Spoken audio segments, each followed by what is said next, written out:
शांति। ओम ओम शांति भाई जी। ओम शांति भाई जी।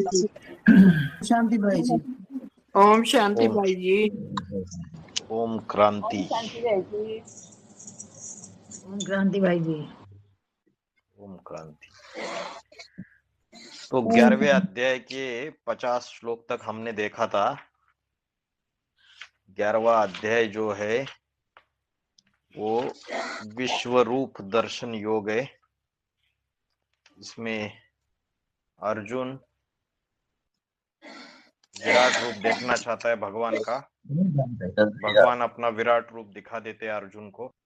अपना विराट रूप दिखाते अनेक भुजाएं, अनेक नेत्र, अनेक मुख वाला, धधकती हुई ज्वालाएं निकल रही है।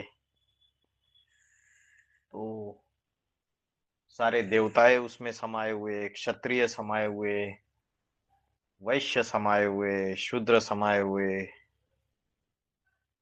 तो भयानक उसका रूप देखने के बाद अर्जुन डर जाता है, भयभीत हो जाता है।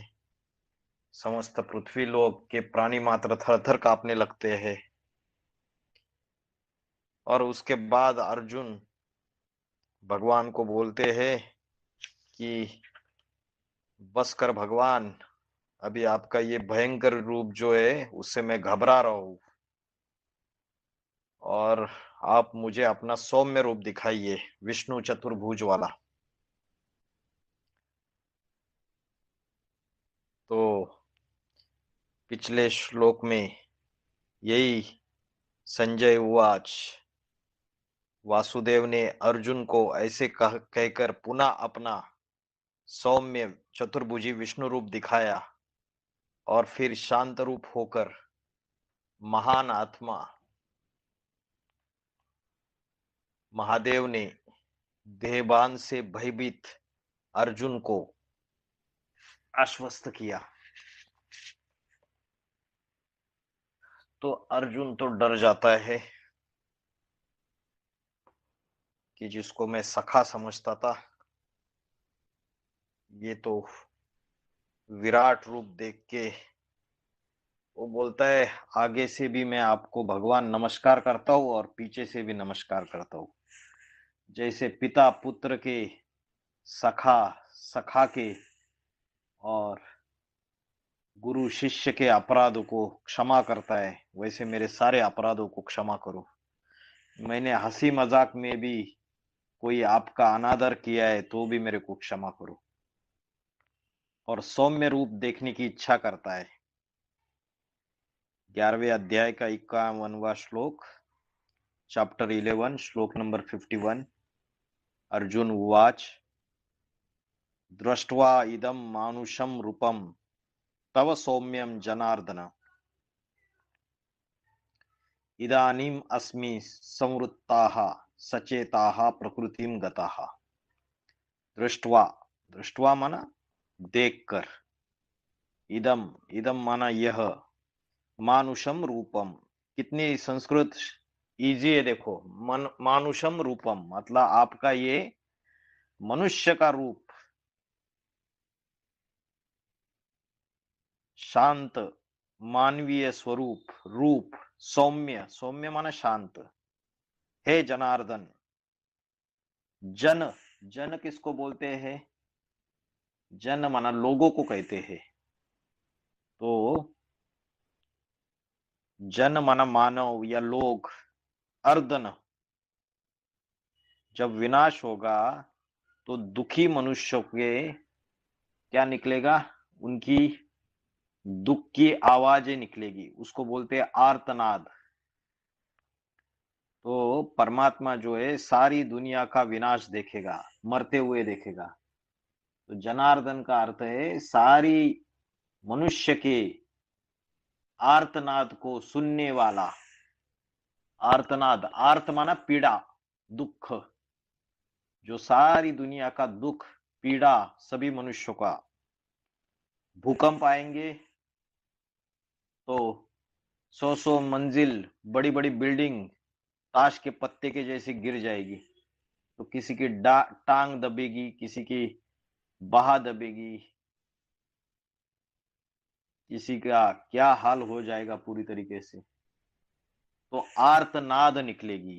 तो जनार्दन का अर्थ है जन माना लोग, मनुष्य, मनुष्य का आर्तनाद, पीड़ा, दुख, चोट पहुंचती है तब जो आवाज निकलती है उसे बोलते हैं आर्तनाद। मनुष्य का आर्तनाद सुनने वाला जनार्दन। तो शिव बाबा को बोला है, क्या बोला है? दृष्टवा इदम मानुषम रूपम तव सौम्यम जनार्दन।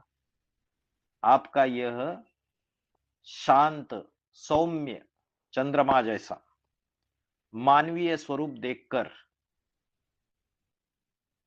इदानीम अस्मि संवृत्त सचेताः प्रकृतिम गताः, मैं क्या हो चुका हूं? आपका ये सौम्य, मानवीय, शांत रूप देखकर मैं सचेत हो चुका हूं। सचेत और अचेत क्या फर्क है? सचेत और अचेत, अचेत माना कोई व्यक्ति बेहोश हो जाता है तो उसको बोलते हैं अचेत हो गया, उसका होश नहीं है। और सचेत माना जिसको होश है, मतलब मैं पूरी तरीके से जागरूक हो चुका हूं, पहले मैं जागरूक कॉन्शियस, नहीं था। Conscious unconscious. हाँ, स्वरूप देखकर अब सचेत हुआ हूं मैं। संवृत्ताः, संवृत्ताः माना स्थिर हो चुका हूं। अस्मि माना मैं। प्रकृतिम गताः, अपनी प्रकृति माना स्वभाव, अपनी स्वाभाविक स्थिति में आ गया हूं। स्वाभाविक स्थिति क्या है? आत्मिक स्थिति। और देहाभिमान की स्थिति माना स्वाभाविक स्थिति नहीं है, वो पर है। स्वाभाविक स्थिति है आत्मिक स्थिति, ओरिजिनल, मूल रूप। तो आपका यह शांत मानवीय स्वरूप देखकर अब मैं सचेत हुआ हूं। नहीं तो मैं क्या हो रहा था? किंग कर्तव्य मूड हो रहा था, अनिश्चय बुद्धि हो रहा था। क्या करूं क्या न करूं इसका फैसला नहीं कर पा रहा था। अब मैंने फैसला कर लिया, अभी युद्ध लड़ूंगा मैं, चाहे द्रोणाचार्य हो, चाहे भीष्माचार्य हो, चाहे कर्ण हो, चाहे भीष्म पितामह हो, आचार्य हो, कोई भी हो, मैं युद्ध लड़ूंगा। तो मैं किंग कर्तव्य विमूढ़ हो चुका था, अभी पूरी तरीके से स्थिर हो गया हूं। तो ये जो युद्ध होती है, जो अपने को कैसे मारूं मैं, जो मेरे अपने हैं, द्रोणाचार्य, भीष्माचार्य, तो ये परीक्षा जो है, जो अर्जुन के जीवन में आई वो सबके जीवन में आएगी नंबर वार। अगर जो माता है उनके जीवन में भी आएगी, उनके रिश्तेदार है, पड़ोसी है, सगे संबंधी है, उनसे भी नष्टो मोहा बनना पड़ेगा, पूरा डिटैच बनना पड़ेगा। परीक्षा आएगी जोरदार। कन्याएं उनके जीवन में भी आएगी। कन्याएं समझो घर में ज्ञान में नहीं चल रहे, और कन्या का आकर्षण शिव बाबा की तरफ है, आध्यात्मिक ज्ञान की तरफ रुचि है, और आध्यात्मिक विश्वविद्यालय में दाखिल होके अपना जीवन ईश्वरीय सेवा के लिए लगाना चाहती है, और माता पिता उसके निर्णय के विरुद्ध है, रिश्तेदार विरुद्ध है, तो फिर उसके बुद्धि में कहीं ना कहीं आएगा ना कि मैं इन अपने सबको मैं कैसे मारूं। कैसे मारूं मतलब कैसे इनसे मोह नष्ट करूं। तो भाग के आना पड़ेगा उसको। सारे जितनी भी कर्म बंधन की रस्सियां उसको काट के, सारे बंधनों को तोड़ के, वो रिश्तेदार आएंगे हल्ला गुल्ला करने, उनके जो माता पिता आएंगे झगड़ा करने, रिश्तेदारों को लेके पुलिस प्रशासन को पैसा खिला देंगे, गुंडों को लेके आ जाएंगे। तो उसकी परीक्षा होगी या नहीं होगी कन्या की? तो अर्जुन की जो स्थिति है, कि मेरे ये अपने हैं, इनको कैसे मारूं, इनसे कैसे मोह नष्ट करूं। फिर घर वाले आते हैं तो इमोशनली ब्लैकमेल करते हैं ना,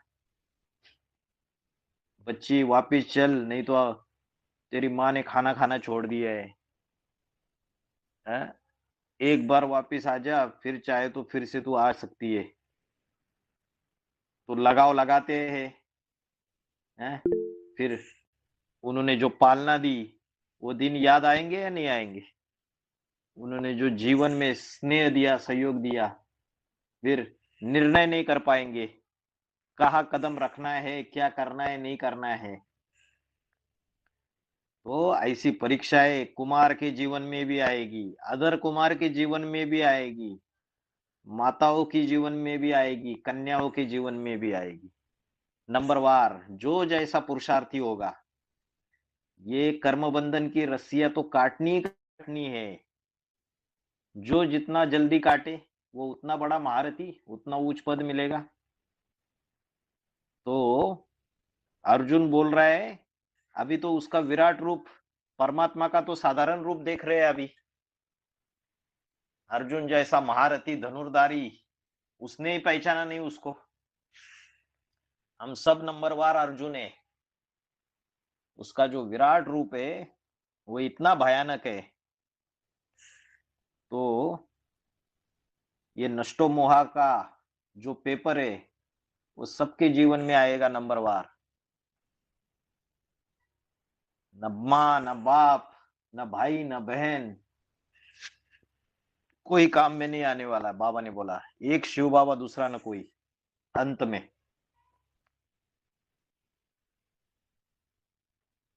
फिर पछताए क्या होते जब चिड़िया चुप गई खेत। तो नष्टो मोहा तो बनना ही पड़ेगा।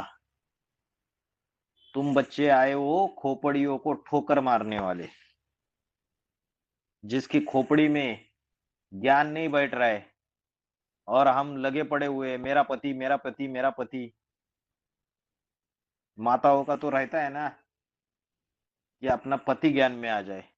दिन रात बुद्धि में एक ही संकल्प करते, तो विश्व कल्याणकारी हुए या लगाव झुकाव वाले हो गए। एक पर्टिकुलर आत्मा के प्रति बार बार बार बार बार बार वही बुद्धि लगाना, तो विश्व कल्याणकारी बच्चे नहीं हुए। हमारा काम है उनको ज्ञान सुनाना, हमने सुना दिया। अभी हमें सारे विश्व की सेवा करनी है, सारी दुनिया की सेवा करनी है। चाहे माता हो, भाई हो, किसी का भी एक पर्टिकुलर आत्मा के प्रति ही लगाव है कि बार बार ये ज्ञान में आ जाए, ये ज्ञान में आ जाए। तो ये लगाव की निशानी है, लगाव झुकाव की।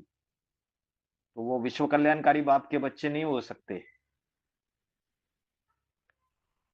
तो अर्जुन जो है किंग कर्तव्य विमूढ़ स्थिति में था पहले, थर थर कांप रहा था। विराट रूप दिखाने से पहले दूसरे अध्याय की बात बोल रहा हूं।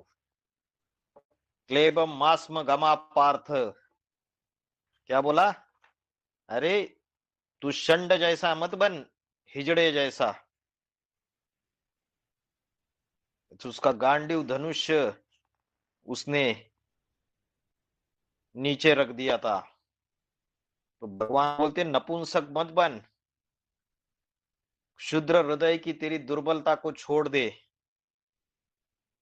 और अर्जुन डर रहा है, मैं इनसे युद्ध कैसे करूंगा, ये ज्ञान के बाण कैसे मारूंगा, ये तो मेरे अपने हैं। तो जब घर वाले बोलेंगे अरे तुम्हारा बाबा बीबा सब कुछ झूठा है, तुम्हारा ज्ञान बकवास है, तो हम कभी कभी ज्ञान के बाण मारते नहीं है। हम बोलते कैसे मारूं इनसे, कैसे युद्ध करूं मैं, ये मेरे अपने हैं, ये तो शांति का ज्ञान है, हमें क्यों ज्ञान के बाण मारने हैं। तो सबको ये क्षत्रिय का युद्ध करना पड़ेगा।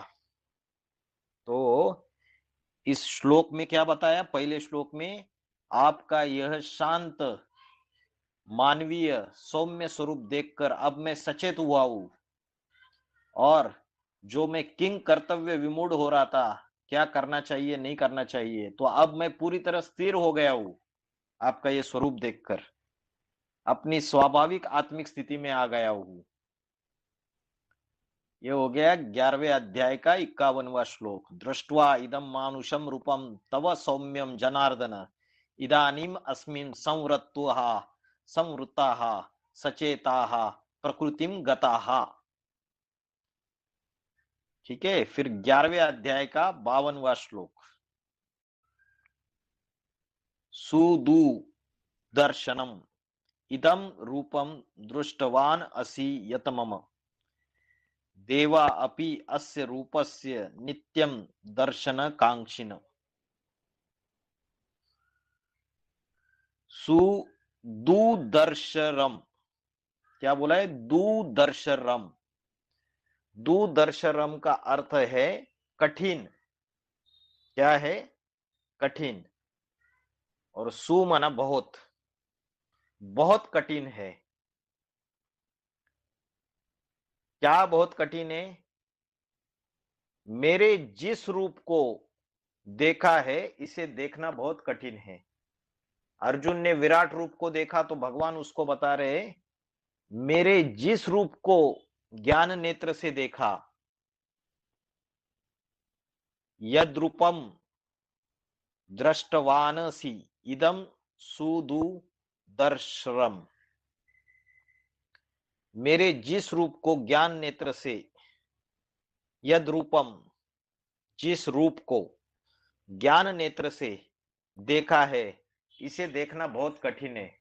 सब लोग देख पाते हैं कि ज्ञान नेत्र से परमात्मा के विकराल रूप को? दुर्लभ है। बाबा ने बोला है कोटों में से कोई में से कोई मुझे पहचान पाता है। ये स्क्रीन बहन जी गायब हो गई, स्क्रीन लगाइए। कोटों में से कोई और कोई में से भी कोई उसको ज्ञान नेत्र से पहचान पाता है। 800 करोड़ की दुनिया में सिर्फ 4.5 लाख जो है वो उसको पूरी तरीके से पहचान के इसी शरीर से नर से नारायण, नारी से लक्ष्मी जैसे बनेंगे। इसीलिए श्रीमद् भगवत गीता में श्लोक आया है, मनुष्याना सहस्त्रेषु कश्चित यतते सिद्धये यततामपि सिद्धानां कश्चित माम वेत्ति तत्वता। सहस्त्रों मनुष्यों में कोई ऐसे है जो मुझे प्राप्त करने के लिए सिद्धि करते हैं, यत्न करते हैं, प्रयत्न करते हैं। और उनमें से भी कोई है जो मुझे तत्व सहित जान पाते। तत्व माना वो जिस शरीर में आया हुआ है, 5 ज्ञानेन्द्रिय, 5 कर्मेंद्रिय, रूप रस गंध स्पर्श शब्द और 23 तत्व कैसे बनते? मन बुद्धि अहंकार और 5 क्या रह गए? 5 विकार, काम क्रोध लोभ मोह अहंकार। ये तत्व सहित जो मुझे जानता है, बहुत थोड़े लोग हैं जो मुझे जान पाते, सहस्त्रों मनुष्यों में, कोटों में से कोई में से कोई। तो यहां भी बोला है, मेरे जिस रूप को तूने, अर्जुन को बोल रहे, ज्ञान नेत्र से देखा है, यद रूपम दृष्टवानसी इदम सुदर्शरम, इसे देखना बहुत कठिन है। तूने जिस रूप को देखा है इस रूप को देखना बहुत कठिन है।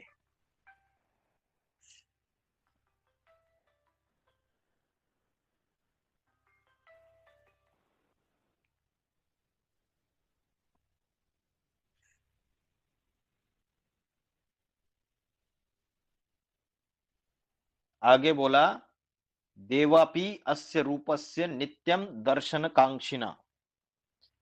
जो पूजनीय देवात्माएं, देवापि, वह भी सदैव इस रूप के दर्शन कांक्षिणा, माना इसके दर्शन करने के अभिलाषी है। सब लोग परमात्मा का दर्शन करना चाहते हैं, जीवन में यही इच्छा रहे कि परमात्मा के दर्शन हो।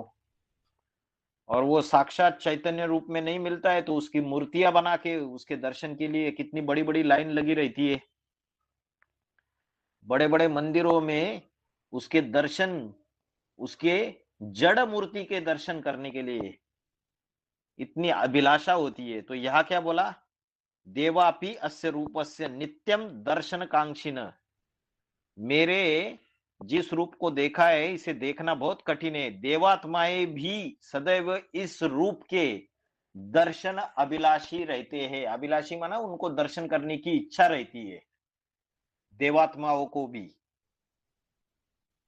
तो जैसे बाबा जब आते थे तो कैसे बाबा है, बाबा है, बाबा है, अरे बाबा को मिलना है, सब भागते थे ना। आज बाबा का संगठन है, महासंगठन। अभी बाबा गुप्त हो गए तो सारे देवात्माएं जितने भी ये दर्शन के अभिलाषी है ना, वो इस श्लोक में बोला, मेरे जिस रूप को ज्ञान नेत्र से देखा है इसे देखना बहुत कठिन है, पूज्यनीय देवात्माएं भी सदैव इस रूप के दर्शनाभिलाषी रहते हैं। उसके बाद नेक्स्ट श्लोक है 11वें अध्याय का 53वां श्लोक, चैप्टर 11 श्लोक नंबर 53। न अहम वेदे न तपसा न दानेन न च इज्जया शक्य एवं विदो द्रष्टुम दृष्टवान असि माम यथा।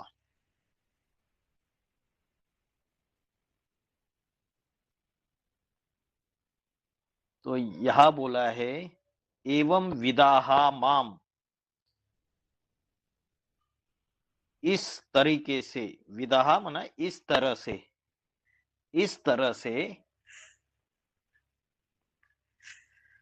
मुझको, माम माना मुझको, यथा दृष्टवानासी, जिस रूप में देखा है, यथा दृष्टवानसी, जिस रूप में देखा है, इस तरह मुझको जिस रूप से तूने देखा है, तीसरे नेत्र से, ज्ञान नेत्र से। अहम न वेदेर्न तपसा न दानेन चन इज्जया दृष्टुम शक्यः, मुझे न वेदों द्वारा, न तप द्वारा, न दान द्वारा, इज्जया माना न यज्ञ द्वारा देखा जा सकता है। तूने मेरा जो विराट रूप देखा है, उस रूप को कभी भी वेदों द्वारा, क्योंकि वेद जो है ये कैसे है, नर निर्मित है, मनुष्य के द्वारा वेदों का निर्माण किया हुआ है, और ये त्रिगुणात्मक है, त्रैगुण्य विषया वेदा निस्त्रय गुण्य भवार्जुन। ये वेद जो है ये तीनों गुणों से प्रसार होते हैं, सतो रजो तमो। तो नर निर्मित है, ये भगवान द्वारा नहीं है, नर निर्मित त्रिगुणात्मक वेदों द्वारा, न दैहिक तप द्वारा, न दान द्वारा, और न यज्ञ द्वारा, जो स्वाहा स्वाहा करते हैं, उससे ही मेरे इस विराट रूप को देखा नहीं जा सकता है, जो तूने मुझे देखा है तीसरे नेत्र से। इसके पहले भी एक श्लोक आया था 11वें अध्याय का 48वां श्लोक, इसमें भी बोला था कि मेरा जो अद्भुत रूप वाला, ये जो मेरा अद्भुत रूप है, न वेदवाणी से, न यज्ञ, न स्वाध्याय से, न दान से, न क्रियाओं से, न कठोर तपस्याओं से तेरे अतिरिक्त कोई दूसरा मनुष्य लोक में देखने में समर्थ नहीं है। ये 11वें अध्याय के 48वें श्लोक में भी ये बात बोली थी, और अभी ये 11वें अध्याय का 53वां श्लोक, इसमें भी ये बात आई हुई है। इस तरह मुझको जिस रूप में तूने देखा है, इस रूप को न त्रिगुणात्मक वेदों द्वारा, न दैहिक तप द्वारा, न दान द्वारा, और न स्वाहा स्वाहा वाले यज्ञ द्वारा देखा जा सकता है।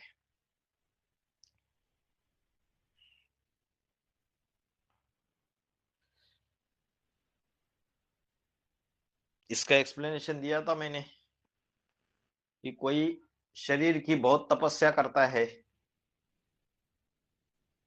बहुत सारी कर्मना सेवा कर ली, खाना भी नहीं खा रहा है, भागदौड़ कर रहा है, ईश्वरीय सेवा कर रहा है, तो दैहिक तप बहुत कर लिया तो भी प्राप्ति नहीं हो सकती, ये रूप देखने को नहीं मिलेगा। न दान द्वारा, या धन का दान किया या ज्ञान का दान किया, उससे भी नहीं मिलेगा। और वेद, वेद जो है वो ब्रह्मा के मुख से जो मुरली निकली वही वेद है। न वेदों द्वारा और न यज्ञ द्वारा ही देखा जा सकता है। फिर 11वें अध्याय का 54वां श्लोक।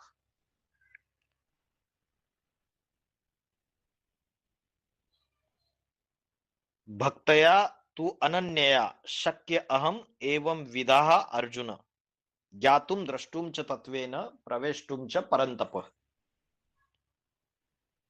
ज्ञातुम द्रष्टुम च तत्वेन प्रवेष्टुम च परंतप। प्रवेष्टुम का अर्थ क्या है? वो किसी साधारण शरीर में प्रवेश करता है। परमात्मा का दिव्य जन्म है। परमात्मा हम बाकी मनुष्य आत्माओं जैसा गर्भ द्वारा जन्म नहीं लेता है, मां के गर्भ द्वारा। उसका दिव्य जन्म है, वो प्रवेश करने योग्य है। प्रवेश तुम, जैसे भूत प्रेत किसी शरीर में प्रवेश करते हैं, वैसे परमात्मा जो निराकार ज्योति बिंदु शिव है, वो किसी साधारण मनुष्य तन में प्रवेश करके उसके द्वारा ज्ञान सुनाता है। ब्रह्मा विष्णु शंकर का पार्ट प्ले करता है। तो बोला है ज्ञातुम द्रष्टुम। ज्ञातुम माना जानने पहचानने योग्य है। द्रष्टुम माना तत्वपूर्वक देखने योग्य है और प्रवेश करने के भी समर्थ है। तत्वपूर्वक देखने, तत्वपूर्वक माना जो मुकर्रर रथ है, जिस शरीर में वो परमात्मा शिव कार्य कर रहा है, उसको देख सकते हैं, उसको ज्ञान के द्वारा जान सकते हैं, पहचान सकते हैं। इतनी बड़ी दुनिया में, ये 750-800 करोड़ की दुनिया में वो किस साधारण मनुष्य शरीर में आया हुआ है, उसको जाना जा सकता है, पहचाना जा सकता है, उसको तत्वपूर्वक देखा जा सकता है। तो वो परमात्मा जो है, शिव जो है निराकार, वो प्रवेश करने में समर्थ है। क्या बोला? भक्तया तू अनन्यया शक्य अहम एवं विधा अर्जुना। अनन्यया मतलब अव्यभिचारी, अनन्य भाव से, अव्यभिचारी भाव से, माना एक के प्रति ही प्रीति लगाना, एक को ही याद करना। तो बाबा ने मुरली में बोला है मां में कम याद करो। तो अव्यभिचारी भक्ति से, भक्तया मैं, अहम, ऐसा विधान रूप जानने पहचानने, अव्यभिचारी भक्ति से ऐसा विधान रूप। विधान क्या है?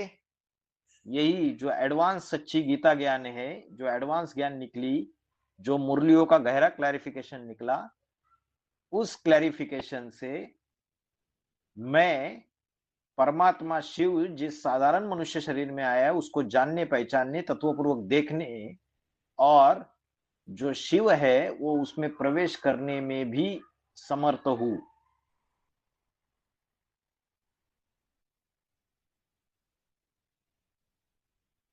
तो ज्ञातुम द्रष्टुम च तत्वेन प्रवेष्टुम च परंतप, 11वें अध्याय का 54वां श्लोक। एक कोर्स करते वक्त भी आप लोग ये श्लोक सुनाते हैं, प्रवेष्टुम वाला। फिर 11वें अध्याय का 55वां श्लोक। मत कर्म कृत मत परमो मत भक्ता संग वर्जिताः निर्वैराः सर्वभूतेषु य सम्माम इति पांडव। मत कर्म कृत,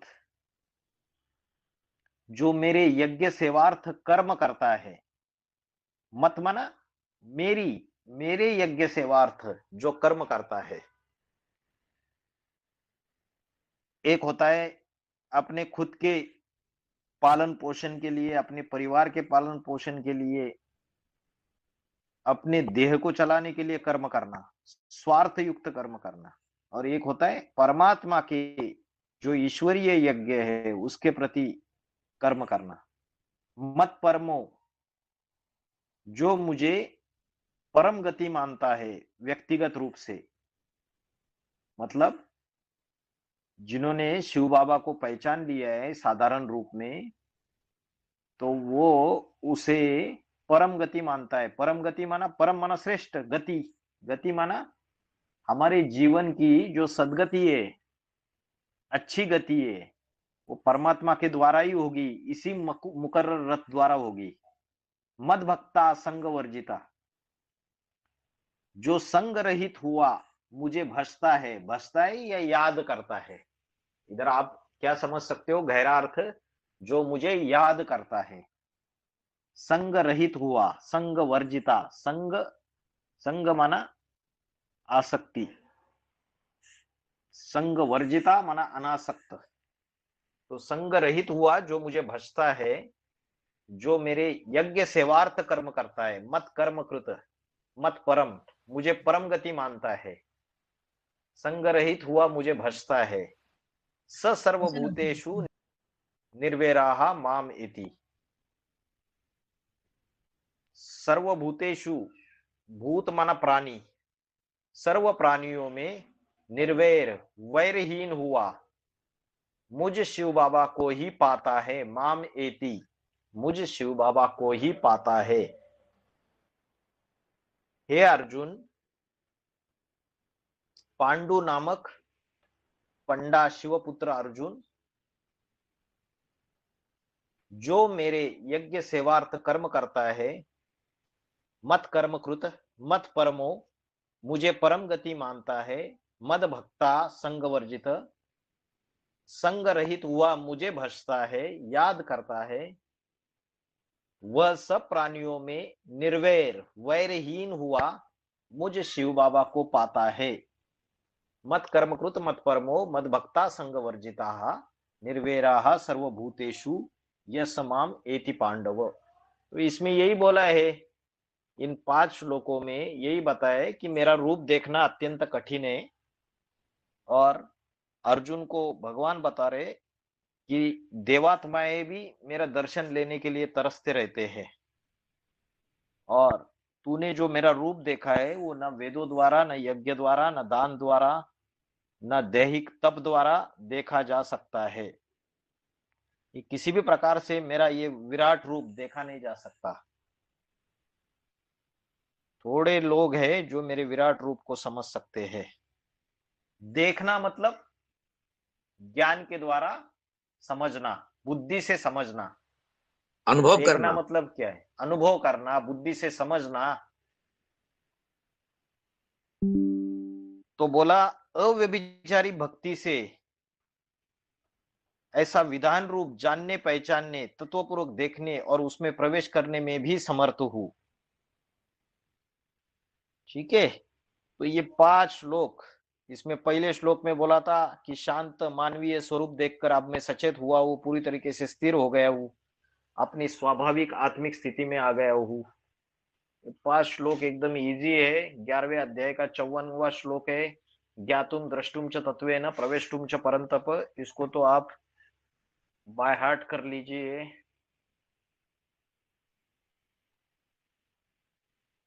ठीक है, अभी हम क्या करते हैं, 5 ही श्लोक है, इसलिए ये जो अध्याय है इसको निकालिए। 11वें अध्याय का पहला श्लोक निकालिए।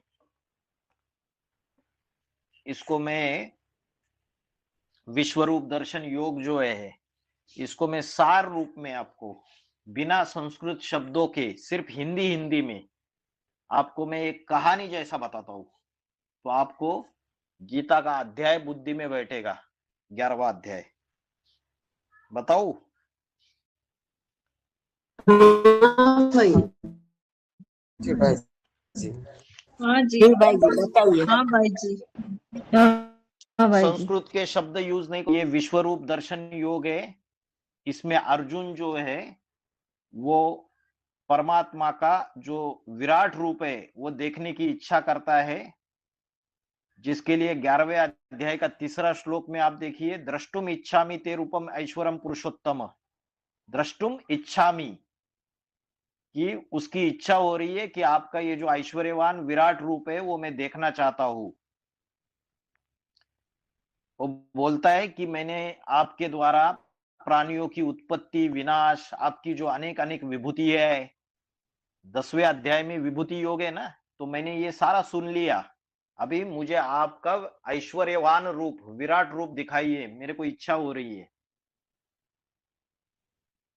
तो भगवान उसको जवाब देते, अनेक प्रकार की योनियों वाले, अनेक वर्ण और आकार वाले, सैकड़ों और हजारों मेरे रुद्राक्ष गणों के दिव्य रूपों को देख। देखो परमात्मा का विराट रूप क्या है, अनेक प्रकार की योनियों वाले।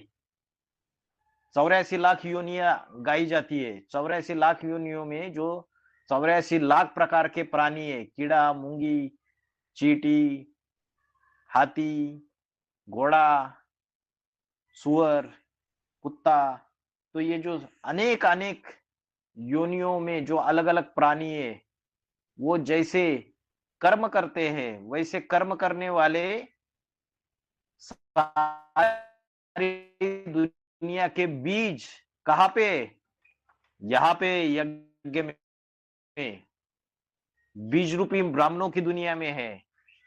तो जब विराट रूप देखते हैं तो क्या देखने को मिलता है, अनेक प्रकार की योनियों वाले और अनेक वर्ण, सारी दुनिया के बीज इधर ही है ना, इस बीज से ही तो सारे ये झाड़ निकले। तो ये 4.5 लाख बीज में यही परमात्मा का विराट रूप है। अनेक प्रकार की योनियों वाले, अनेक वर्ण, बाबा ने बोला है अच्छे से अच्छे देखने तो यहाँ देखो, और गंदे से गंदे देखने हैं तो वो भी यहाँ देखो, इस यज्ञ में ब्राह्मणों की। तो बोला अनेक प्रकार की योनियों वाले, अनेक वर्ण, ब्राह्मण, क्षत्रिय, वैश्य, शूद्र, अनेक आकार वाले,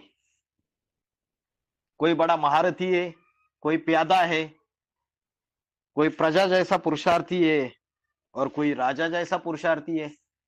तो अनेक आकार वाले, सैकड़ों और हजारों मेरे दिव्य रूपों को देखो। ये रुद्राक्ष गण जो है, रुद्रगण, ये मेरे दिव्य रूप है, सैकड़ों और हजारों। फिर बोलता है इन रुद्राक्ष मनकों में 12 सूर्य रूप चक्रवर्ती, 8 वसुदेव, 11 रुद्र, 2 अश्विनी कुमार मरुतों को देख। उसी प्रकार पहले न देखे हुए बहुत से सांसारिक आश्चर्य को देख, पूर्व जन्मों ने तूने कभी भी नहीं देखा। लोग बोलते अरे ये ज्ञान में जो अपना ब्राह्मण परिवार में जो अनेक भाई बहन है, उनसे अच्छा तो बाहर की दुनिया वाले लोग हैं। बोलते हैं या नहीं बोलते, इससे अच्छा तो बाहर की दुनिया है। तो यहाँ क्या बोला, यहाँ क्या बोला, पहले पहले पूर्व जन्मों में कभी न देखे हुए बहुत से सांसारिक आश्चर्यों को देख, है ना।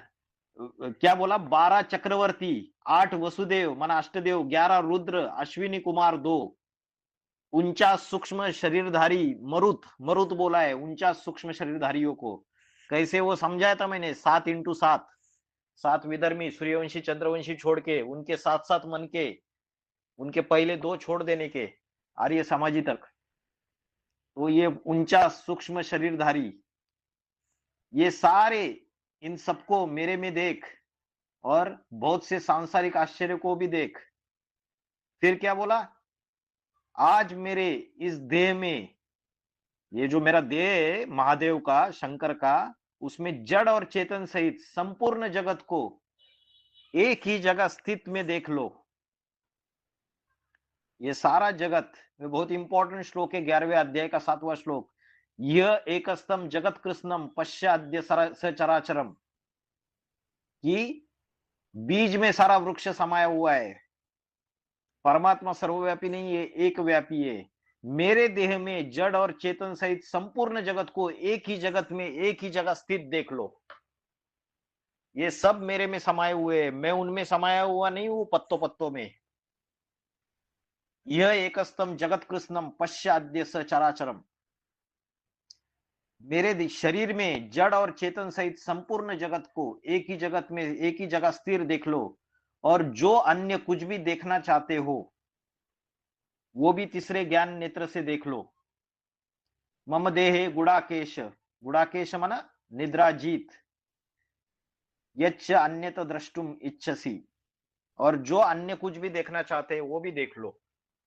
जड़ और चेतन सहित संपूर्ण जगत को एक ही जगह में स्थित देख लो। तो ये जगत क्या है? बाबा ने बोला सारी दुनिया देखनी है तो बाप में देखो। फिर बाबा ने दूसरा महावाक्य बोला सारी दुनिया देखनी है तो अष्टदेवों में देखो, 8 में। तो यहां बोला आज मेरे इस देह में जड़ और चेतन सहित संपूर्ण जगत को एक ही जगह में स्थित देख लो, और जो अन्य कुछ भी देखना चाहते हो सब कुछ देख लो। जो जड़ बुद्धि है, सारी दुनिया में कोई ऐसे भी है ना जड़ बुद्धि वाले, जिनका बुद्धि इतना चलायमान नहीं है, इतना काम नहीं करता है, तो उसके लिए बोला जड़ और चेतन। और जो चैतन्य बुद्धि है, जिनकी बुद्धि बुद्धिमान है, जो जिनकी बुद्धि चलायमान है, ऐसे सारों को मेरे में देख लो। क्योंकि भगवान जो है क्या बोला है, बड़े से बड़ा पत्थर बुद्धि बनता है या नहीं बनता है? बनता है। जब पत्थर बुद्धि बनता है लास्ट में, तब राम सो रावण बनता है, कृष्ण सो कंस बनता है, सारी सृष्टि का विनाश करने के निमित्त बन जाता है, नास्तिक से नास्तिक का पाठ बजा देता है। तो जड़ बुद्धि हुआ ना, तो जड़ चेतन सबको मेरे में देखो। आज मेरे इस देह में जड़ और चेतन सहित संपूर्ण जगत को एक ही जगह में स्थिर देख लो, और जो अन्य कुछ भी देखना चाहते हो उसे भी ज्ञान नेत्र से देख लो। फिर अर्जुन को बोला कि तू मुझे इन स्थूल नेत्रों से, ये अपनी जो आंखें उससे देख नहीं सकता, मुझे किससे देख सकता है? मैं तुझे दिव्य नेत्र देता हूं, ज्ञान का नेत्र देता हूं, तीसरा एडवांस ज्ञान, सच्ची गीता ज्ञान। उसके द्वारा तू मेरे हीरो पाठधारी के रूप को देख सकता है। न तो माम शक्य से दृष्टुन अननेव स्वचक्षुषा दिव्यम ददादिते चक्षु पश्चिम योगे में ईश्वरम। तो अर्जुन को बोला तू इन आंखों से मुझे नहीं देख सकता, मैं तुझे ज्ञान का तीसरा नेत्र देता हूं, एडवांस ज्ञान का, उसके बाद ही तू मुझे देख सकता है। फिर बाद में बोला उसका संजय संजय उसका वर्णन कर रहा है, भगवान का जो विराट रूप है उसका। 11वें अध्याय का 11वां श्लोक में देखो, दिव्य माल्यंबर धरम दिव्य गंधानुलेपनम, अनेक मुख, अनेक नेत्र वाले, अनेक अद्भुत दर्शन वाले, अनेक आभूषणों वाले। आभूषण माना अलंकार, अलंकार किसके होते हैं? दिव्य गुणों के अलंकार होते हैं। अनेक आभूषणे दिव्याभरणम, दिव्य अनेकों द्यतायुधम, दैवीय ज्ञान के शस्त्र अस्त्र शस्त्र वाले, ज्ञान के आयुध, आयुध माना अस्त्र शस्त्र, अनेक दैवी ज्ञान आयुध वाले, ज्ञान अस्त्र शस्त्र वाले। दिव्य माल्या अंबरधरम, दिव्य मालाओं, रुद्राक्ष माला, रुद्रमाला, विजय माला, और कंचन काया रूपी वस्त्र धारण करता, अंबरधरम, अंबर माना वस्त्र, वस्त्र धारण करता, कंचन काया। जब शरीर सबकी जो काया है कंचन काया बन जाएगी, तो पहले पहले नारायण की बनेगी। तो उसका विराट रूप का वर्णन में अनेक मुख, अनेक नेत्र वाले, अनेक अद्भुत दर्शन वाले, अनेक दिव्य गुणों के आभूषणों वाले, अनेक दैवीय ज्ञान के अस्त्र शस्त्र वाले, दिव्य रुद्र व विजय माला वाले, कंचन काया रूपी वस्त्र धारण करता, शरीर रूपी वस्त्र, दैवीय गुणों की सुगंध से लिंपायमान, सब प्रकार के बुलंद आश्चर्यों से भरे हुए। शंकर का पाठ इतना वंडरफुल है कि तुम बच्चे समझ ना सको। विश्व धर्मों के ऑलराउंडर परम ब्रह्म के विराट देव को देखा। फिर क्या बोलता है? सूर्य सहस्त्रस्य दिवी सूर्य सहस्त्रस्य, जैसे दिवी माना आकाश, जैसे आकाश में हजारों सूर्यों की कांति एक साथ उदित हो, तो वह कांति जो है, वह तेज है, वह महान आत्मा के समान हो सकती है। वो जो महान आत्मा है परमात्मा, उसके समान हो सकती है। हजारों सूर्यों के तेज से कंपेयर किया, ये ज्ञान का तेज है, ये योग का तेज है। फिर उसके बाद बोला उसके विराट शरीर में अनेक रूपों के विधर्मियों, दाएं और बाएं ओर के विधर्मियों, स्वदेशियों में बटे हुए संपूर्ण 700 करोड़ के जगत को एक आदिदेव में स्थित देखा। संजय बोलता है कि ये सारे जितने भी दाएं और बाएं वाले अनेक अनेक धर्म विधर्मी, स्वदेशी, विदेशी, विधर्मी, ये सारे के सारे जो बटे हुए प्रविभक्तम, इनको संपूर्ण जगत को मैंने एक आदिदेव में स्थित देखा। फिर बोला 11वें अध्याय के 14वें श्लोक में, तब वो आश्चर्य में भरा हुआ रोमांचित हुआ अर्जुन देव को मस्तक द्वारा प्रणाम करके हाथ जोड़ते हुए कहने लगा। आश्चर्यचकित हो गया अर्जुन। क्या क्या देखा उसने? हजारों सूर्य की कांति एक साथ उदित हो रही है, जैसे एक किसी वैसे कांति है उस पुरुष की। अनेक मुख वाला, अनेक नेत्र वाला, अनेक दिव्य गुणों के आभूषण वाला, अनेक विजय माला, रुद्रमालाओं वाला, कंचन काया रूपी वस्त्र धारण करता, दिव्य गुणों की सुगंध से लिंपायमान, सब प्रकार के आश्चर्यों से भरा हुआ परम रूप देख रहा है। आश्चर्यचकित हो गया।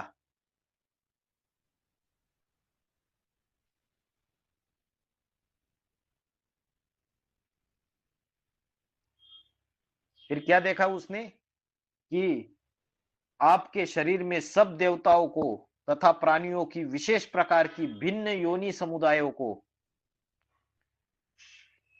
अनासक्ति के कमलासन पर बैठे चतुरानन को संपन्न बने चतुरानन को और श्रेष्ठतम शासक को, सब ऋषियों को तथा दिव्य सर्प सन्यासियों को देखता हूं। क्या बोलता है? आपके शरीर में सब देवताओं को तथा प्राणियों की विशेष प्रकार की भिन्न योनि समुदायों को, कमलासन पर बैठे संपन्न चतुरानन को, चतुर्मुखी ब्रह्मा है ना, और श्रेष्ठतम शासक को, सब ऋषियों को, ऋषि माना पवित्र रहने वाले, तथा दिव्य सर्प सन्यासियों को देखता हूं। फिर आगे बोला, अनेक बाहु उदर वक्र नेत्रम पश्यामि त्वाम सर्वतम अनंत रूपम, न अंतम न मध्यम न पुनस्तवादि पश्यामि विश्वेश्वर विश्वरूप। ये 11वें अध्याय का 16वां श्लोक इंपॉर्टेंट है। अनेक भुजाओं वाले, वैश्य रूपी, जो पेट वाले, पेट से वैश्य निकलते, भ्रष्ट इंद्रियों के कर्म करना शुरू कर देते हैं। फिर अनेक देव रूप, मुख वाले, नेत्र वाले, अनंत रूप, आप विश्व रूप। मैं आपके ये जो लिंग रूप रथ है उसके ना अंत को, ना मध्य को, ना आदि को देख पाता हूं, क्योंकि आपका अंत भी नहीं है, आपका आदि भी किसी को पता नहीं है, और आपका मध्य क्या है ये भी हम जानते नहीं है। पवित्रता के ताजधारी, गदाधारी, 84 जन्म वालों के चक्र के धारण करता और तेज के पुंज, सब प्रकार ज्ञान से प्रकाशित दीप्ति वाले, चारों ओर कठिनाई से देखने योग्य दीप्तिमान अग्नि की, सूर्य की प्रभा वाले, उपमाहीन आपको देख रहा हूं। पवित्रता के ताजधारी, दृढ़ता के गदाधारी, 84 जन्म के चक्र को धारण करता स्वदर्शन चक्रधारी, तेज के पुंज, जो अखूट योग की ऊर्जा है उसका जो तेज है उसके पुंज, ज्ञान के प्रकाशित दीप्ति वाले, चारों ओर कठिनाई से देखने योग्य दुर्निरीक्षम दीप्तिमान अग्नि की, सूर्य की प्रभा वाले, उपमाहीन आपको देख रहा हूं। आप कैसे हो? तुम अक्षरम परमम वेदितव्यम, तमस्य विश्वस्य परम निधानम, तम अव्यय शाश्वत धर्म गोप्ता सनातनम त्वम पुरुषो मतो में। 11वें अध्याय का 18वां श्लोक इंपॉर्टेंट है। आप कैसे हो? अमोघ वीर्य हो, अक्षर हो, परम पुरुष हो, आप जानने योग्य हो, आप विश्व के परम आश्रय हो, विश्वनाथ हो, आप अविनाशी हो, आपका विनाश कोई कर नहीं सकता, शंकर का कोई विनाश नहीं कर सकता, आप अविनाशी पाठधारी हो, शाश्वत धर्म के रक्षक हो, ये जो सनातन धर्म है इसके रक्षक हो, और मेरी मान्यता है कि आप सनातन परम पुरुष हो। ये श्लोक इंपॉर्टेंट है। आप अमोघ वीर्य, परम पुरुष, जानने योग्य हो, आप विश्व के परम आश्रय हो, आप अविनाशी आत्मा है, शाश्वत धर्म के रक्षक है। मेरी मान्यता है कि आप सनातन धर्म के परम पुरुष है। आदि पुरुष है। उसके बाद आदि, मध्य और अंतरहित अमोघ वीर्य वाले ऑलराउंडर पाठधारी हो, असंख्य सहयोगी भुजाओं वाले, ज्ञान चंद्रमा, ज्ञान सूर्य, शिव नेत्र वाले, जिनका सूर्य और चंद्रमा नेत्र है, जिसके धधकती हुई रुद्र ज्ञान अग्नि रूप मुख वाले, आपको अपने योग ऊर्जा के तेज से इस महापापी कलयुगी नारकीय संसार को तपाता हुआ देख रहा हूं। आदि, मध्य और अंतर रहित है। आप ऑलराउंडर हो, अमोघ वीर्य हो, ज्ञान चंद्रमा और ज्ञान सूर्य आपके दो नेत्र है, आपकी अनेक सहयोगी भुजाएं, अग्नि रूपी मुख है आपका, जिससे रुद्र ज्ञान निकल रहा है, योग ऊर्जा का तेज है आप में, और इससे सारा संसार क्या हो रहा है, तप रहा है पूरी तरीके से। विश्वम इदम तपंतम।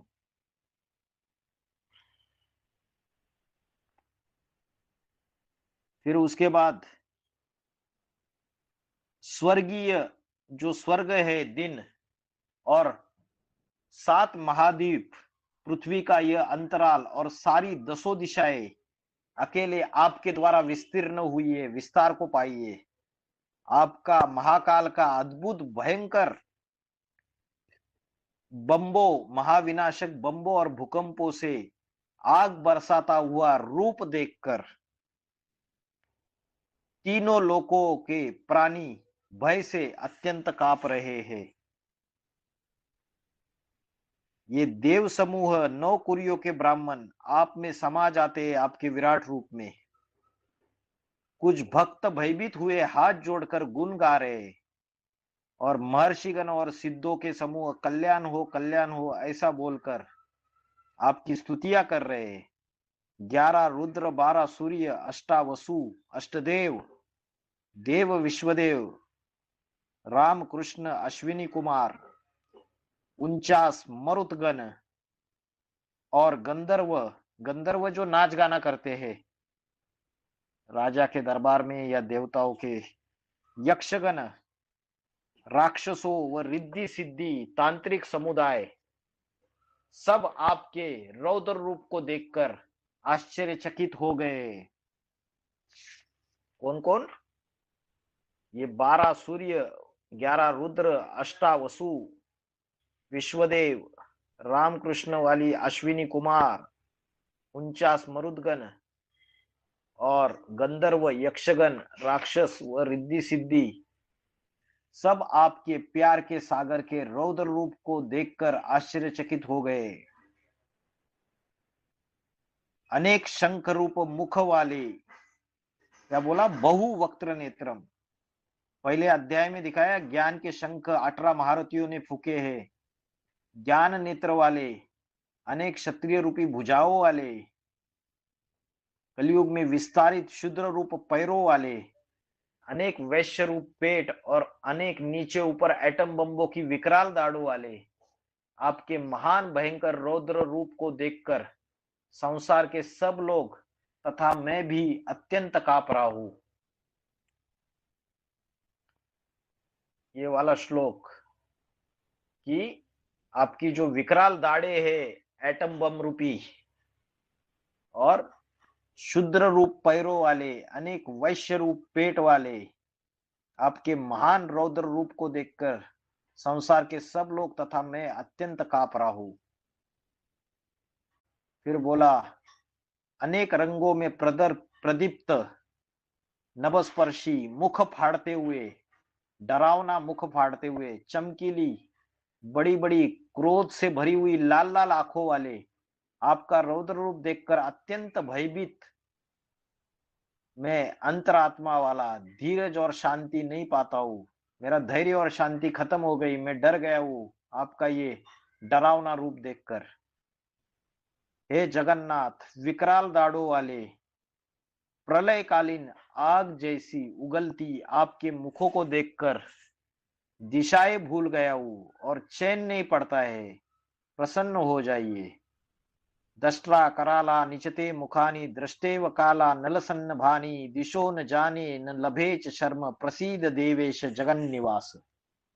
ये अच्छा श्लोक है, 11वें अध्याय का 25वां श्लोक।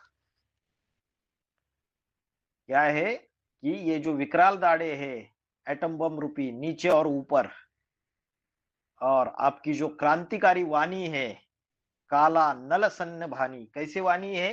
क्रांतिकारी। और कैसी है? अनल, अनल माना अग्नि, आग जैसी उगलती हुई, प्रलयकालीन।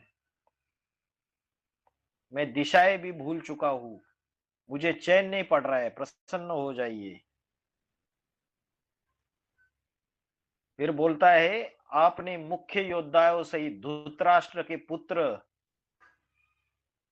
भीष्म, द्रोण तथा कर्ण, सारे ही देश विदेशी प्रजातंत्र के मंत्री अधिकारियों का समूह भी आपके विकराल दाढ़ों वाले भयंकर डरावनी वाणी वक्ता लंबी जीप के मुखों में सहमत होकर घुसे जा रहे हैं। मतलब ये सारे लोग आपसे सहमत हो रहे हैं फाइनली, जब लास्ट में कुछ सीधे साधे सामान्य जनजातियों वाले एडवांस पार्टी के अंदर जो है वह दांतों के बीच में झूठी मान्यताओं परंपराओं में फंसे, बाप गुप्त होने के बाद जो देहधारी धर्मगुरु यज्ञ के अंदर बैठ के हम निमित्त तय करके जो दिशाहीन लेके जा रहे सबको, तो ऐसी झूठी मान्यताओं में परंपरा में फंसे चूर चूर हुए बुद्धि रूपी सिरों के साथ अच्छे से प्रत्यक्ष देखे जा रहे।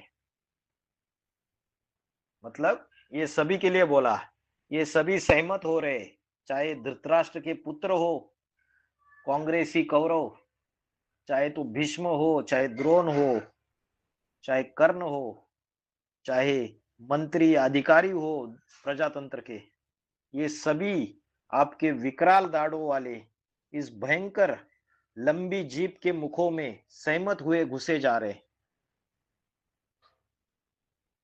तो ये लंबी जीप का जो ज्ञान सुनाएगा डरावनी वाणी वक्ता बाप सुनाएगा या बाप के बच्चे सुनाएंगे? बाप के बच्चे सुनाएंगे। जैसे नदियों की अनेक जलधाराएं समुद्र की ओर ही दौड़ती है, वैसे ही ये ज्ञान युद्ध करने वाले वीर पुरुष आप ज्ञान सूर्य के चारों ओर से धधकते हुए मुखों में प्रवेश कर रहे हैं। प्रवेश कर रहे माना आपसे सहमत हो रहे। जैसे नदियां सारी समुद्र की ओर दौड़ती है, वैसे ही ये जितने भी ज्ञान की डिबेट करने वाले बड़े बड़े धुरंधर बैठे हुए, बड़े बड़े साइंटिस्ट, बड़े बड़े स्कॉलर्स, मुस्लिम समाज के स्कॉलर्स, क्रिश्चियन समाज के स्कॉलर्स, फिलोसोफर्स, ये जितने भी बड़े बड़े ज्ञान का युद्ध करने वाले एडवांस पार्टी के अंदर भी है, बीके की दुनिया में भी है और बाहर की दुनिया में भी है, ये सारे के सारे चारों ओर से धधकते हुए मुखों में तेजी से प्रवेश कर रहे हैं। प्रवेश कर रहे मतलब सहमत हो रहे, ज्ञान से सहमत होना। जैसे पतंगे अग्नि में मरने के लिए गिर जाते हैं, पतंगे अग्नि में मरने के लिए गिर जाते, वैसे ही लोग भी अपने देहाभिमान के विनाश के लिए आपके आग उगलते मुखों में प्रभावित हो रहे। आपके क्रोध में जलते हुए मुखों से आप सब लोगों को चारों ओर से निगलते हुए चाट रहे। मतलब सब अपने ज्ञान को आपके सामने नतमस्तक हो रहे, झुक रहे। दूसरे धर्म वाले इस्लामी, बौद्धिक, क्रिश्चियन, सारे के सारे सब आपके अंदर समा रहे हैं। आपकी तीखी वाणी की भयंकर ज्वालाएं सारे संसार को तेज से भरती हुई तीव्रता से जला रही है। आपकी तीखी वाणी की भयंकर ज्वालाएं सारे संसार को तेज से भरते हुए तीव्रता से जलाइए। फिर अर्जुन क्या बोलता है? इंपॉर्टेंट श्लोक है, 11वें अध्याय का 31वां श्लोक। मुझे बताइए ये महाकाल की तरह भयंकर रूप वाले आप कौन है? आख्यायी मे को भवान उग्र रूप। आपको प्रणाम है, प्रसन्न हो जाइए। आपके आदिकालीन ज्योतिर्लिंग रूप को जानना चाहता हूं। क्योंकि आपके आश्चर्यजनक क्रियाकलाप को मैं बिल्कुल नहीं जानता हूँ, क्रियाकलाप को मैं बिल्कुल नहीं जानता हूँ। तो वो पूछता है आप ये भयंकर रूप वाले कौन है? इसका मतलब अर्जुन जो है वो परमात्मा को, जो शंकर का भयानक रूप है, उसको जानता नहीं था, शंकर पाठधारी जो है। फिर बोला कालोस्मि लोकक्षय कृत प्रवृद्धो लोकान समार हरतु मिह प्रवृत्तो, मैं संसार का महाविनाश करता विकराल काल मैं हूं, यहां लोगों का संगठनार्थ लगा हुआ हूं, जो स्वर्गीय संगठन तैयार कर रहा हूं। विरोधी धर्मों की सेनाओं में जो बड़े बड़े ज्ञानी हैं वह तेरे धर्म युद्ध में न होने पर भी नहीं बचेंगे, अवश्य ही अनिश्चय की मौत मरेंगे। इसलिए ये अर्जुन तू उठ खड़ा हो, कीर्ति प्राप्त कर, शत्रुओं को जीत कर, वैभव संपन्न राज्य को भोग कर।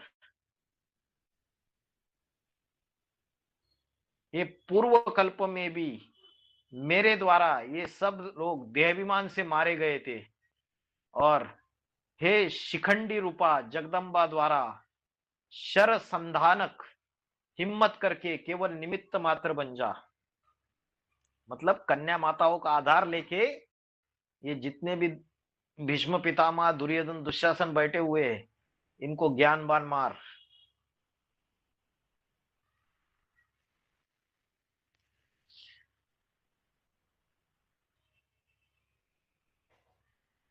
ये इंपॉर्टेंट पॉइंट है 11वें अध्याय का, ये जो 33 श्लोक है। ठीक है, क्या बोला? निमित्त मात्रम भव सव्यसाचिन।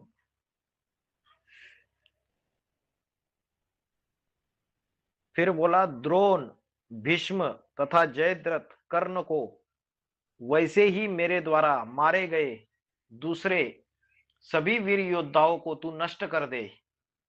ना डरो, युद्ध करो, धर्म युद्ध में भी शत्रुओं को जीतने वाला हो। धर्म युद्ध कौन सा है? ये धारणाओं का युद्ध है। और शत्रु कौन है इसमें? काम क्रोध, ये जो विकार है ये शत्रु है। तो ये जो विधर्मी है इनको तू नष्ट कर दे। ये जितने भी ये गुणवाचक है, द्रोण, सन्यासी भीष्म, जयद्रथ और कर्ण को वैसे ही मेरे द्वारा मारे गए दूसरे भी वीर योद्धाओं को तू नष्ट कर दे। तो इनको नष्ट कर दे मतलब क्या? इनके अंदर जो खामियां है, इनके अंदर जो राक्षसी गुण है, सभी के अंदर कुछ न कुछ प्रॉब्लम था ना। भीष्म को अपनी पवित्रता का अहंकार था, है ना।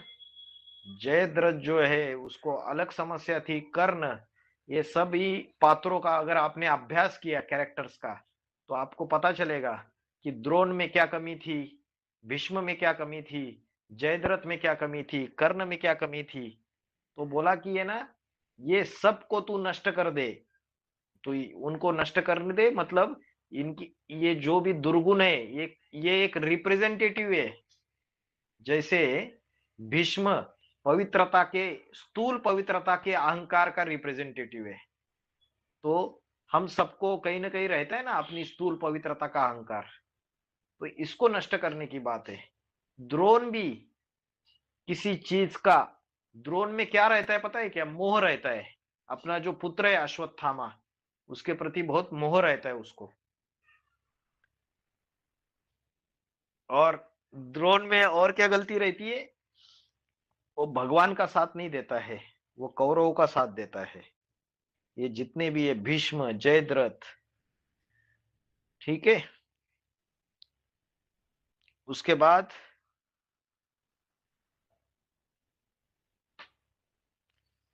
नेक्स्ट आइए 11वें अध्याय का 36वां श्लोक। आपके स्तुति से जगत समुदाय प्रसन्न होता है। राक्षस जो है वो भयभीत होकर दिशाओं में भाग रहे, और सिद्धों के समूह आपको प्रणाम कर रहे हैं। हे अनंतहीन देवादिदेव, ब्रह्मा के भी आदि रचनाकार और सबके जगत गुरु, ये विदेशी विधर्मी जितने भी है वो कैसे आपको बुद्धि से नमन नहीं करेंगे। सत्य असत्य, देव और दानव, उन दोनों से परे आप अमोघ वीर्य शिव बाबा हो। आप आदिदेव हो, परे ते परे धाम वाले हो, पुरातन पुरुष हो। आप इस विश्व के परम आश्रय हो। आप सब कुछ जानने वाले त्रिकालदर्शी हो। आप ज्ञान भंडारी रूप में जानने योग्य हो। अनंत गुण रूप शिव बाबा हो। आपसे सारा विश्व फैला हुआ है। त्वम आदिदेव पुरुषाः पुराणाः, तमस्य विश्वस्य परम निधानम, वेत्तासि वेद्यम च परम च धाम, त्वया ततम विश्वम अनंत रूपम। 11वें अध्याय का 38वां श्लोक इंपॉर्टेंट है। आप आदिदेव हो, आदि पुरुष हो, पुरातन पुरुष हो, परम आश्रय हो। उसके बाद आप वायुदेव, यमदेव, अग्निदेव, वरुण देव, चंद्रमा, ये सारे जो भी अष्टदेव है इन सबके प्रजापति हो। प्रजापति माना उनके सबके बाप हो आप। और आप ये पितामह डाड़े शिव सुप्रीम आप ही हो। आपको सहस्त्र बार नमस्कार। आपको सन्मुख और पीछे से भी नमस्कार। आपको दसों दिशाओं में सब ओर से नमस्कार। आप अत्यंत पराक्रमी हो। आपकी महिमा को अज्ञानता से मैं सखा मानकर मैं समझ नहीं पाया। और अगर मैंने खेल में, बिस्तर में लेटे हुए, भोजन में, अकेले में, हंसी मजाक में भी आपका अनादर किया हो तो मुझे माफ कर दीजिए। तीनों लोकों में आपके समान दूसरा कोई भी नहीं है। आपसे बढ़कर कोई भी शक्तिशाली नहीं है। आपको मैं प्रणाम करता हूं। जैसे पिता पुत्र के, मित्र मित्र के और पति पत्नी के अपराध सहन करता है और क्षमा करता है, वैसे आप भी मेरे अपराधों को क्षमा कर दो। अभी भय से मेरा मन व्याकुल है। हे ताजधारी, गदाधारी, हाथ में चक्रधारी, आपको उस रूप देखने को मैं इच्छुक हूं। पहले क्या बोला? पहले शुरुआत में 11वें अध्याय के शुरुआत में बोला आपका विराट रूप देखना है, आपका ऐश्वर्यवान रूप देखना है। अभी वो रूप देख के डर गया तो अभी बोलता है कि आपका मैं चतुर्भुजी, जो विष्णु का रूप है, ताजधारी, गदाधारी, हाथ में चक्रधारी, आपके उस रूप देखने को मैं इच्छुक हूं। हजारों सहयोगी भुजाओं वाले चतुर्भुजी रूप से उसी विष्णु रूप में आप फिर से आ जाइए। मतलब आप अभी सौम्य रूप धारण कर लीजिए।